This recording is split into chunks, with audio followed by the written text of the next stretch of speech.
พี่ส้มกับพี่ยอดมันรู้จักกันได้ยังไงคะเล่าดิ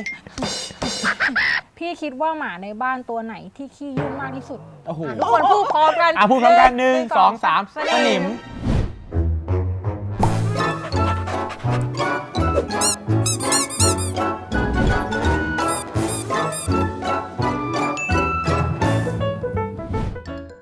สวัสดีครับพวกเรา Gluta Story นะครับจริงๆเราไม่ได้ตอบคำถาม Q&A มาประมาณปีหนึ่งทำไมเราไม่ตอบคำถาม Q&A นานไม่ได้ตอบนานจริงๆส้มก็ไม่ได้เห็นนานแล้วนะใช่ไหมในมัทคือหมา โอ้โหทุบหลังแรงมาก ส้มไปทำอะไรบ้างในวัตถุดิบทำอาหาร ทำโปรดิวเซอร์เขาเรียกให้มันดีหน่อยดิก็ทำอาหาร โปรดิวเซอร์คือการเตรียมทุกอย่างนะครับแล้วก็ผลิตรายการวัตถุดิบขึ้นมานะครับวันนี้เราจะมาตอบคำถาม Q&A นะครับเพื่อให้บรรยากาศไม่น่าเบื่อเราก็เลยมาเซตสถานที่หน้าบ้านเรานะครับมาตอบคำถามกันเมื่อคืนนะพี่ไปพิมพ์ไว้ใน IG YouTube แล้วก็เพจ Facebook บอกว่าต้องการให้คนมาพิมพ์คำถามทิ้งไว้ตื่นเช้ามา1,000 กว่าคือจะตอบยังไงหมดอ่ะเพราะฉะนั้นวันนี้เราจะมาตอบคำถามกันนะครับแต่อาจจะตอบไม่หมดนะเราก็จะเลือกตอบเฉพาะที่ยังไม่เคยตอบเนาะอะไรนะคำถามแรกนะครับผมทำไมเจ๊กุ๊กน่ารักจังกินอะไรมาคะเคยถามแกบอกว่ากินตะไคร้นะครับหรือว่าผักชีอะไรนี่แหละครับหน้าตาเลยน่ารัก เขาตอบกันเยอะ ไม่จริง สรุปการ์เด้นไม่ได้ใส่ขาเทียมแล้วเหรอคะเห็นช่วงนั้นไปฝึกแต่ไม่เห็นน้องใส่เราลงความเห็นกันว่าไม่ต้องใส่ขาเทียมดีกว่าเพราะว่าคือการ์เด้นเขาพยายามประมาณปีหนึ่งได้เนาะฝึกหนักเลยนะฮะแล้วก็แบบไปกายภาพบำบัดอะไรต่างๆนานาแล้วแต่ว่าแค่เลือกจากความสุขของเขาเป็นหลักครับเรารู้สึกแค่ว่าเขาเดิน3ขาแบบนี้เขาแฮปปี้ดีการที่เขาพยายามจะไปแบบฝึกเดินซึ่งจริงๆมันดีต่อสุขภาพแต่ว่าก็สงสารเขาอะสมาธิเขาสั้นด้วยเขาฝึกไม่ได้ค่อยได้เลยคือต้องฝึกอีกนานแค่ไหนแล้วอะไรอย่างเงี้ยมันการ์เด้นก็คงคิดถึงเรามากเพราะฉะนั้นเราก็คิดถึงการ์เด้นด้วยก็ถ้างั้นไม่เป็นไรเขายังสามารถใช้ชีวิตได้อยู่อะไรเงี้ยแต่ถ้าใครอยากลองแบบไปได้นะจริงๆอ่ะปรึกษาเนาะที่โรงพยาบาลไอเวสเป็นที่แรกที่ทำแบบจริงจังนะครับตอนนี้โบฟันเหลือกี่ซี่คะเอาไหมลองนับไหมแววนับดิ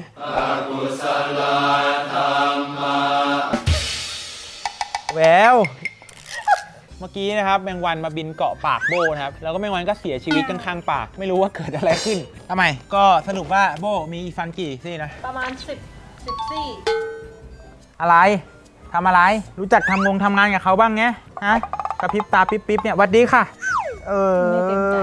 ทำหน้าให้มันเต็มใจหน่อยดิโอ้โหคำถามต่อไปเลยดีกว่าปกติแล้วพี่ยอดกับพี่ส้มทำงานประจำหรือเปล่าคะหรืออาชีพอิสระที่ทำมาให้หมาคือเมื่อก่อนเราก็ทำงานเป็นฟรีแลนซ์เนาะเกี่ยวกับโฆษณาหลังจากนั้นเราก็รู้สึกว่าเราอยากอยู่กับหมาเราก็เลยมาทำบริษัท Gluta Story ซึ่งเราก็ยังรับผลิตโฆษณาอยู่นะแล้วเราก็ทำช่อง Gluta Story เป็นหลักแล้วก็ทำเพจเพราะฉะนั้นเราก็งานของเราก็คือนี่แหละครับคือการอยู่กับหมานะครับเวลาคนมาดูไม่ว่าจะเป็นรายการวัตถุดิบหรือว่ารายการมัทคือหมาถ้าเกิดทุกคนไม่กดข้ามโฆษณาอันนั้นเราก็จะได้เงินละอันนี้เป็นรายได้แรกจากเราแล้วก็รายได้ต่อมาก็คือมีการรับทำโฆษณาไทยอินต่างๆลงรายการใช่ไหมอย่างเช่นตอนนั้นอายิโนโมโตะมาในวัตถุดิบ Samsung Galaxy เข้ามัทคือหมาอย่างเงี้ยเราก็จะได้ค่าจ้างในการทำโฆษณาก็คืองานของเราซึ่งปกติเรามีอีเวนต์ด้วยนะปกติเราทำอีเวนต์ทุกๆปีนะครับนั่นก็คือเปิดโกดัง Gluta Story แต่ว่าปีนี้ก็ติดโควิดก็เราก็ยังไม่ได้ทำ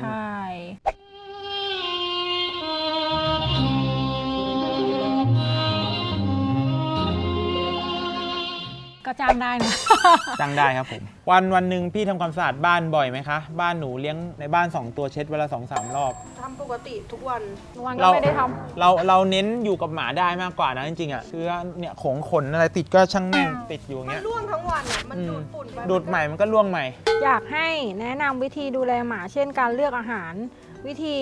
ดูแลอาการสัตว์ป่วยวิธีฝึกอั้นฉี่เป็นที่เรื่องอาหารก็ให้เข้ากับหมาในช่วงวัยหมาถ้าสงสัยจริงๆต้องปรึกษาสัตวแพทย์ถ้าหิมะตกในประเทศไทยจะทำยังไงดีคิดว่าหมาจะทนหนาวได้ไหมคิดว่าได้วะความฝันวิยอนนะว่าเคยคิดว่าอยากพากูต้าไปเจอหิมะแล้วไม่รู้อยู่วันดีคืนดีเว้ยผมก็ฝันที่บ้านไร่ดอนแตงคือบ้านผมนึกภาพตามนะเป็นถนนแล้วข้างๆทางเป็นทุ่งนาเพิ่งเกี่ยวข้าวไปอยู่ๆหิมะแม่งตกขาวโพลนแบบโหสิ่งที่ผมคิดอย่างแรกเลยครับผมขับมอเตอร์ไซค์ไปเลยแล้วก็ไปเอากูต้านั่งหน้ามานั่งหน้าเหมือนที่คนเคยเห็นนะครับขับมาผมกะว่าให้กูต้าวิ่งกิ้งเกือกอะไรนะครับสุดท้ายพอปล่อยกูต้าลงกูต้าแม่งนั่ง แล้วแม่งไม่ขยับแล้วผมก็มาคิดว่าแบบชีวิตจริงมันอาจจะเป็นอย่างนี้ป่ะส้มว่าอาจจะเป็นอย่างนี้ป่ะ ก็ที่เคยพาไปเล่นหิมะปลอมที่ แล้วสุดท้ายเราก็ได้มีโอกาสไปกูต้าไปเล่นหิมะปลอมนะครับก็เป็นอย่างนั้นจริงๆก็แบบนั่ง มันไม่ มอ เดิน งแบ อ่ะ บอ๋อมันเป็นหมาไทยนี่หว่ามันไม่ใช่หมา มันไม่ใช่หมาแบบอเมริกาอะไรอย่างเงี้ยใช่ไหมสนิมชอบแกล้งใครมากที่สุด แกล้งทุกคน แววแกล้งแววอ่ะบางทีก็ไปนั่งแล้วก็ไปนั่งมองหน้าเขาคุณเคยทำอะไรอยู่แล้วมีคนมานั่งมองหน้าคุณแบบน่าเกลียดไหมแบบเนี้ย มันอย่างนั้นครับสนิมเป็นอย่างนั้นและในขณะนี้นะครับแววกำลังสับมะม่วงสดๆให้ท่านผู้ชมได้ดูกันนะครับว่าสนิมนั้นเลิฟมะม่วงมากขนาดไหนระหว่างสับมะม่วงเราก็จะถามไปเรื่อยๆนะ ค่าใช้จ่ายในบ้านจัดการยังไงคะค่าอาหารหมา ก็ส้มเป็นคนจ่ายเป็นคนซื้อเป็นคนดูแลนะครับเวลาอาหารหมดแววก็จะบอกส้มใช่ไหม เดี๋ยวหมดแล้ว เป็นคนดิวอายอ แล้วก็เวลาซื้อเสร็จส้มก็จะบอกพี่ยอดว่าพี่ยอด50,000นะ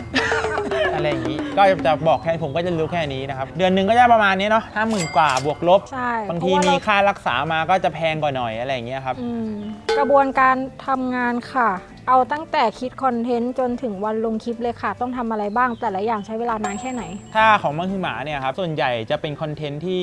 ยูเลกาคือเหมือนไปเจอมาแล้วก็จดเอาไว้เขาเรียกว่าเป็นไอเดียที่มันปิ๊งมันจะมีความสดใหม่ ก็จะสามารถเลือก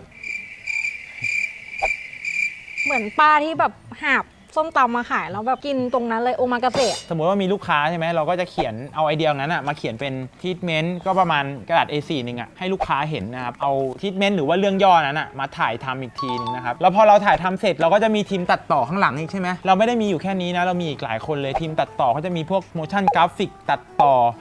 ซับไตเติลทำสีอะไรอย่างเงี้ยครับไปทำงานกันในส่วนนั้นแล้วก็อัพลง YouTube อัพลง Facebook ต่อไปวัตถุดิบ ยากตรงตอนถ่ายใช่ไหมทำอาหาร ตอนจัดจาน แต่มันจะยากกว่าคือหาโลเคชั่นถ่ายอะการเตรียมของมันก็จะละเอียดอ่อนแล้วมันก็จะยุ่งยาก ยกตัวอย่างไข่มดแดงสมมติเราอยากได้ไข่มดแดงเงี้ยมันไปจังหวัดไหนวะ อืม เสร็จแล้วพอได้จังหวัดนี้เราได้จังหวัดนี้ปุ๊บใช่ไหมแม่งเสือกไม่มีในหน้านี้อีกอะเพราะฉะนั้นวัตถุดิบอะตัวคอนเทนต์ก็เลยจะมา follow จังหวัดแล้วก็ฤดูกาลมากกว่าเนาะก็คืออย่างเช่นไปจันทบุรีมีอะไรบ้าง ทุเรียนสละปูอะไรอย่างเงี้ย หอะไรอย่างเงี้ย เราก็จะไปถ่ายแม่งทั้ง4อย่างเลยอะไรเงี้ย ใช่แล้วก็อุปกรณ์เยอะมาก เครื่องครัววัตถุดิบก็จะเยอะมาก ก็สามารถเข้าได้นะครับ บ้านกูต้าสตอรี่มียุงบ้างไหมคะ เพราะพี่เปิดประตูทิ้งไว้ น้องหมาเดินเข้าออกประจำค่ะโอ้โหนี่คนสังเกตเราขนาดนี้นะ ช่วงหัวค่ำอะยุงจะมา แล้วช่วงมืดอะยุงจะไม่มา เนี่ย หัวค่ำเราก็จะปิดมุ้งลวดไว้ไงคนก็จะไปเห็นอีตอนที่เราเปิดมุ้งลวดไว้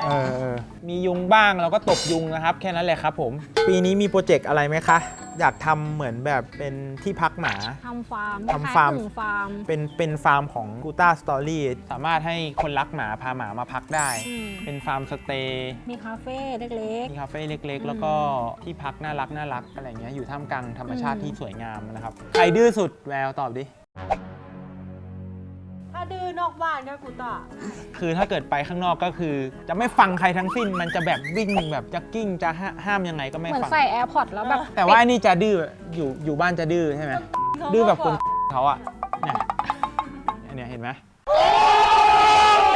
คนนี้ถามยาวมาก อยากให้บอกเกี่ยวกับวัคซีนหรือยาสำคัญที่น้องหมาต้องฉีดอะค่ะ โอ้โหสาระจัด มันจำเป็นแค่ไหนอะไรอย่างนี้ หมาทุกตัวต้องฉีดวัคซีน โดยเฉพาะวัคซีนรวม มันจะแบบป้องกันพิษสุนัขบ้า ป้องกันโรคหัดโรคอะไรต่างๆ ที่ ลำไส้ต่างๆ ก็อยากให้ทุกคนไปฉีดวัคซีนนะเพราะว่าหมาแม่ของผมเนี่ยตายเพราะไม่ฉีดวัคซีนเป็นโรคหัด ซึ่งมันทรมานมาก ค่ารักษาก็แพงมาก ใช่ มีวิธีจัดการกับคนที่มาคอมเมนต์ในทางที่ไม่ดียังไงคะสำหรับผมก็จะให้ส้มดูก่อนว่าคนนี้ควรจะแบบรีแอคยังไง หรือว่าควรจะแบบเมินเฉยไปอะไรเงี้ย อืม กับคนบางคนก็เขาต้องการให้เราแบบมาปฏิสัมพันธ์ด้วยอ่ะใช่ปะ มันจะมีบางทีที่แบบว่าเราต้องอธิบาย เออ ให้เข้าใจมันก็จะยาวหน่อย แต่บางทีมันก็มาในทางที่แบบมันไร้การเยียวยา อืม ที่ทุกคนเห็นล่าสุดก็คือคำว่า เสือกคำ จ เดี บ ยว จบบางทีก็ง่ายๆเลยคือเราก็บล็อกเขาไปเลย แฟนเพจของกูต้าสตอรี่ทั้งหมดที่เหลืออยู่ตอนนี้ก็จะมี attitude ที่ดีนะแบบมี แต่ ความคิด มันน้อยที่ อะไรอ จะ ย่างเงี้ มาย อืม น้อยที่จะมาที่จะโผล่มาแปลกๆนะน้อยมาก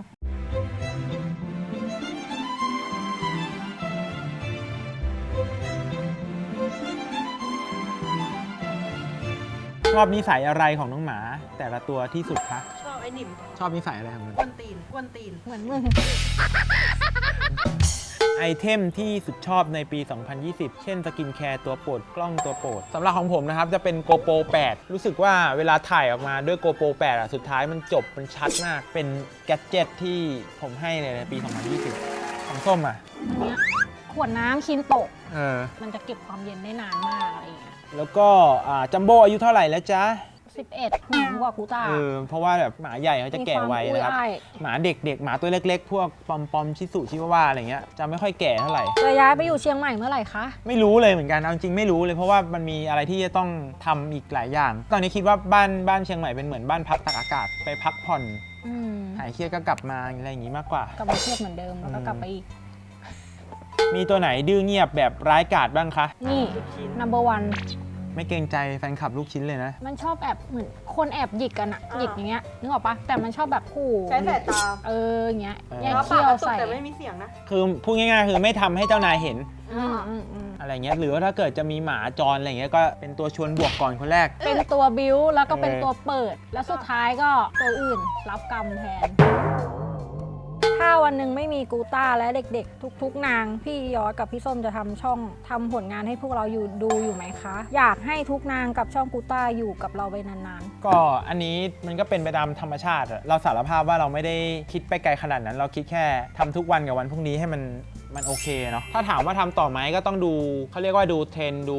สถานการณ์ตอนนั้นว่าแบบคนมันยังชอบอยู่ไหมแต่ถ้าเกิดไม่ชอบคนแบบลืมเราแล้วเราก็คงอาจจะเฟดไปทำอย่างอื่นเพราะว่าผมก็ยังทำอย่างอื่นได้ตั้งเยอะ เราปรับตัวเก่งก็ต้องดู เราเป็นเหมือนนักโต้คลื่นอะถ้าเกิดมันมีเทรนด์มีกระแสโลกมาใหม่ เราก็จะปรับตัว เราก็จะเปลี่ยนจากเกียวคลื่นนี้ไปเป็นเกียวคลื่นนั้นอะไรอย่างเงี้ยอันนี้คือวิธีคิดของการดำเนินชีวิตของพวกเรานะครับผมวีรกรรมในตำนานของน้องหมาแต่ละตัวของกูต้าอะไร ก็ขี้แล้วกบไงที่ขี้ใส่ผ้าเช็ดเท้าอ่ะแล้วมันก็กบปิดไว้เหมือนขนมปังอ่ะ เป็นเคบับนะ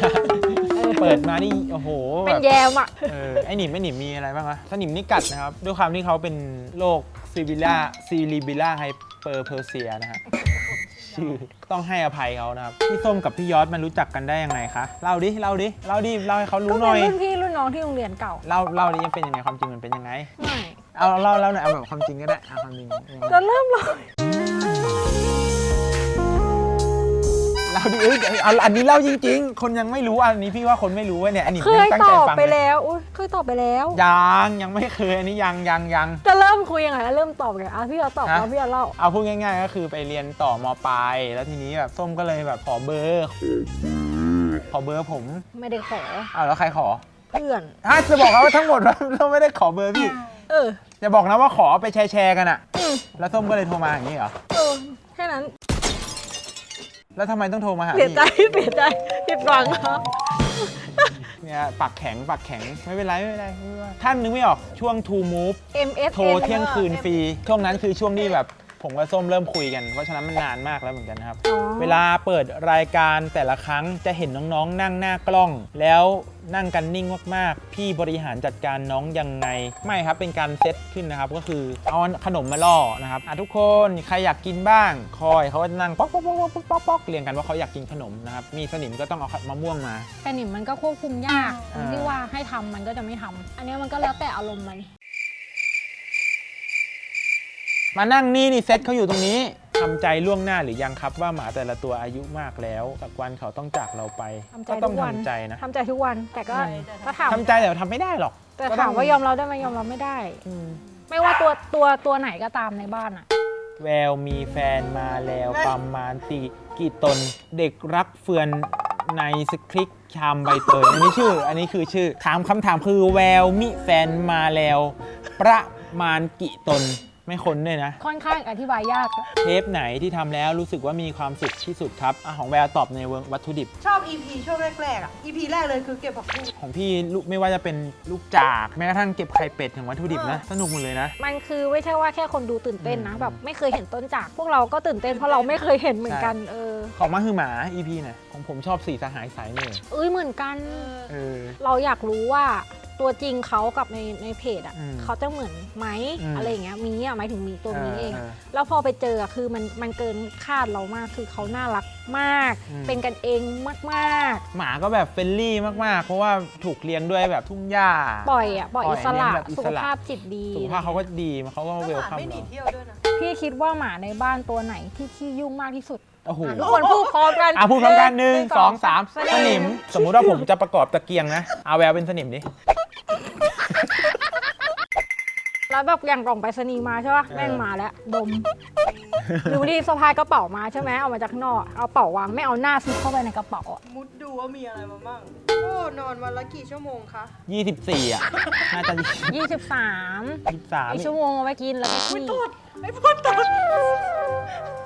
ถ้าถึงร้านซับจะทำอะไรอย่างแรกคะทำอะไรดีวะ ทำอะไรเต้นเหรอ กินก๋วยเตี๋ยวหน้าหมู่บ้าน อยากรู้ที่สุดในแต่ละเรื่องของน้องๆทุกตัว เช่นกินเยอะสุดนอนเยอะสุด ก็จัมโบ้นอนเยอะสุด จัมโบ้นอนเยอะสุด กอลัมน์นอนเยอะสุดรองจัมโบ้ แล้วก็กินเยอะสุดใคร การเด้น การเด่นกินเยอะสุด โวยวายที่สุดก็คือไอ้นวล พี่มีแรงบันดาลใจอะไรในการเลี้ยงน้องหมาจรคะแล้วทำไมพี่ถึงเลือกที่จะทำกลูต้าสตอรี่ผมอ่ะชอบเล่นกับหมาส้มอ่ะชอบหมาแต่ก็ขี้สงสาร อันนี้ก็ชอบหมาเหมือนกันนกยุงก็ชอบหมาคือทุกคนมันเป็นแบบจักรวาลแห่งการชอบหมาแม้กระทั่งตากล้อง หรือแม้กระทั่งคนตัดต่อ มันเป็นแรงดึงดูดอ่ะที่แบบพวกเรารักหมากันหมดเลยรักสัตว์กันหมดเลยนะครับ มีคนถามว่ามีวิธีฝึกให้น้องๆ ไม่เห่ารบกวนข้างๆบ้านไหมคะจริงๆนะเราก็ตอบไม่ได้เหมือนกันเพราะหมาเราก็เห่าเพราะมันเป็นธรรมชาติของหมา ถ้าหมาไม่เห่า อันนั้นไม่ใช่หมา มันอาจจะเป็นตัวเงินตัวทองอยู่ก็ได้นะทุกคน เมื่อไหร่พี่แววจะมีแฟนครับถามตอบดิตอบยังไงก็ได้ ถ้ามีแฟนคลับอยู่ในตัวเนี้ย นี่ตอบเฉียงๆไม่ ขับไล่ ห่า ขับไล่ ขับไล่ แล้วมีคนถามอีกเมื่อไหร่โควิดหมด ต้องไปถามบิลเกตนะคะทุกคน ทำไมพี่ยอดถึงเรียกสนิมว่าน้องจี๊ดมันเรื่องมันเป็นอย่างนี้คือตอนแรกเราก็ถ่ายรายการบ้านคือหมาใช่ไหมเราก็จะเรียกตัวนั้นขอเชิญจัมโบ้ขอเชิญอันนี้แล้วทีนี้มันสนิมมันเป็นเหมือนแบบตัวจี๊ดอะและตัวต่อไปเป็นตัวจี๊ดของเรานะครับจากคำแค่นี้เลยนะและต่อไปเป็นตัวจี๊ดของเรานะครับขอเชิญสนิมอะไรอย่างเงี้ยหลังจากนั้นไอ้น้องโมชั่นกราฟิกอะมันก็พิมพ์ว่าตัวจี๊ดมาตลอดคนก็เลยเรียกสนิมว่าตัวจี๊ดนะครับน้องจี๊ด มีคนถามหมาแต่ละตัวเหมือนใคร ส้มเนี่ยก็จะเหมือนกอลัมน์นะครับเพราะว่า1กวนตีน2ก็คือเป็นคนที่แบบไม่ค่อยชอบเคลื่อนไหว กูต้าเนี่ยจะมีความเยอะพี่ยอดก็เยอะเหมือนกัน เยอะนะเยอะดีไม่ดีอะไรพูดด้วยดิ เยอะอะไรหลายสิ่งก็คือเยอะ คือเป็นคนคิดเยอะไงเข้าใจไหม สมาธิสั้นอยู่นิ่งไม่ได้ เนี่ยขนาดนี้ตอนยืนยังแบบยังไอ้นี่เลยกระดิกขาอยู่เลยแววก็เหมือนสนิม ไอ้หนิมเป็นยังไงก็เหมือนอย่างนั้นอะล็อกแรกเหนกยุงเหมือนใช่ ลูกชิ้น ตอบเร็วจังวะการ อ๋ ลูก อ ชิ้น พี่ย้อนเหมือนไอ้นวลด้วยนะ แหมมึงเดินมาเลยเนาะ ทั้งวันมันเพิ่งวิ่งออกมาขี้ปุ๊บแล้วมันก็วิ่งกลับไป ถ้าพี่แววไม่ดูแลสนิมจะเลือกดูแลคนไหนตัวไหน นี่การเด้นมาก่อน ใช่ปะ การเด้น โอเคครับและทั้งหมดนี้ก็คือการตอบคำถาม Q&A ของพวกเราประจำปีนะครับก็ถ้าเกิดใครมีโปรเจกต์อะไรใหม่ๆ ก็นำเสนอเราได้เลยนะเราเปิดตลอดเลย และสำหรับวันนี้พวกเรามาคือหมาก็ต้องขอลาไปก่อนนะครับเจอกันใหม่ทุกวันอาทิตย์1 ทุ่มไม่ค่อยตรงสำหรับวันนี้สวัสดีครับ สวัสดีค่ะ บ๊ายบาย